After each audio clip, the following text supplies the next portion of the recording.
guys, welcome back to another video. Again, Andrew, Aggie, we're here next to Jiu-Jitsu in Folsom. And today, we're gonna be looking at a mount escape that we already looked at in the past when we did the 3 escapes, mount, side control, back. It's gonna be the same mount escape, but now we're gonna follow it up. Okay, we're gonna add options for how we can transition the position and start to put our opponent on defense and start to attack. I'm gonna go from bottom mount all the way effectively to their back, or potentially, if they pull guard from a position, side control or some form of control. So, same mount escape. It's gonna be just a simple lower leg control. We're gonna play a lower leg shift and then go into our wrestle up from an underhook. All right? So let's take a look at it, and hopefully this will help you guys start putting fear in your partners and opponents, for when they find mount, they realize that 2-3 moves away, you're gonna be in top position and attacking, right? So, playing here, bottom mount. Most of the time, my opponent's gonna be down, hugging my head, or trying to underhook my arms, or playing this kind of game, right? They're usually not gonna be sitting up with their hands on my chest like when they sit up. This is usually not where someone's gonna be, right? So this is not a very stable position for her. So most of the time they're gonna be down, hugging heads, or posting on the mat. So I'm gonna try to get both of my hands on one hip.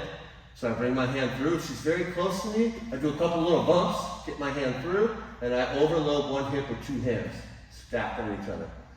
I'm gonna look to face that side where my hands are and flatten the lower leg. Same as our mount escape from before.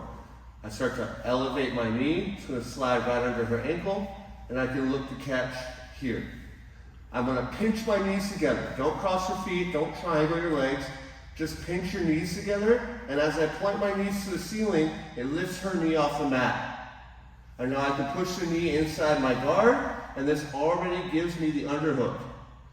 As I hip escape to the other side, I wanna make sure my head goes under her chest. I can't keep my head out here floating in space, because then she's gonna cross face me and it's gonna suck. So as I start hip escaping out, I make sure that I elevate her with my underhook and get my head underneath her chest. This is where the lower leg shift starts. My outside leg is gonna transfer over the top to her ankle. And I start to rotate her ankle outside the line of her hip, okay? So I'm gonna start pulling the ankle outside the line of her hip. That makes her hips turn away from me. So it's very hard for her to actually put pressure back into me. And I want to hook the ankle with my knee. Now I can lift her knee off the mat and straighten my lower leg and pass her knee through and make a triangle here. A lot of people get afraid of this position because they think they can knee cut. But because I have the underhook, she can't knee cut here, okay? It's important that my belly button points down at the mat, my knees point down at the mat. If they're up, she might just take this knee across my hips and go back to mat, okay? So I make sure that I point everything down, so if she tries that move again, she just can't do it, right? And so now from here, I don't stay on a tight waist. I drop down to a single leg, okay? I'm gonna be hooking right around her thigh, or her hamstring. And now what I want to do is make her hands heavy. I'm going to make her post hard on her hand by bumping her with my knee. My top knee is going to bump her butt and bring her way over the top of me, okay? And that's going to make me bear no weight. So I go bump, and then I turn and wrestle to my knees. And now what you'll see happens here is her whizzer, the robust control of her whizzer, is almost completely gone. We call this a back whizzer. A front whizzer is when she has a whizzer and her hand, get a whizzer, and her hand is in front of her body. This is a front whizzer. If I create a scenario where she has a whizzer, but her hand is behind her body, we call that a back whizzer. There's no control here for her. So as I come up on this single leg, her whizzer is almost useless. So now it's very easy for me to transition to the back or wrestle her down or any number of things from this position, okay? So again, on the other side,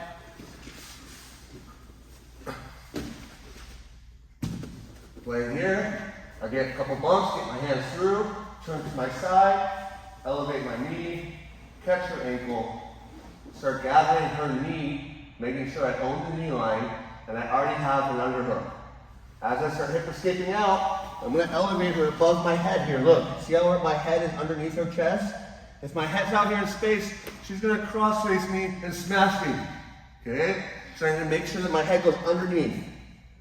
I switch my feet through, and I start exterior rotating her ankle outside the line of her hips.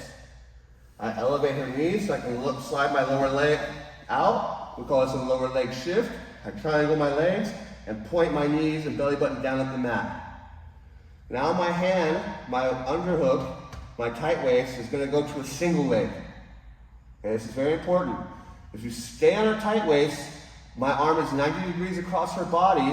Her whizzer is very powerful here. Super robust, strong connection of a front whizzer.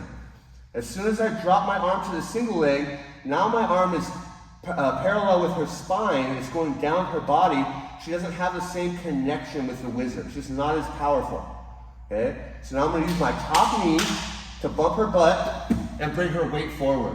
You see that? So here, I bump her, and now it's quite easy for me to turn my knees down, come up to my knees and elbow, and play my single legs here. And now you can see her whizzer is a back whizzer. So now it's quite easy to come around behind her, and her whizzer is useless at this point. And now I can start attacking the back and going through my own series of dominant position sequences and attacks. So we're going from effectively one of the worst positions in the game, maybe the second worst position behind back control, and we're escaping our mount, and we're going all the way into back control of our own. Potentially there, if she's a good jiu-jitsu player or they're a good jiu-jitsu player, they might pull guard at that point, but because of the flank and the side angle I have, I might be able to monitor it, run around the hips, and control side controls or things like that. So what I'm doing here is going from a completely defensive and recovery style position all the way to offensive positions with even submission potential in those scenarios, right? So yeah, try it out. Let me know how it goes. Again, I'm Andrew. This is Aggie over here at Nexus Jiu-Jitsu in Folsom. If you have any questions, concerns, issues, throw it down in the comments. Like, subscribe, and tune in for more videos. Good job. My back.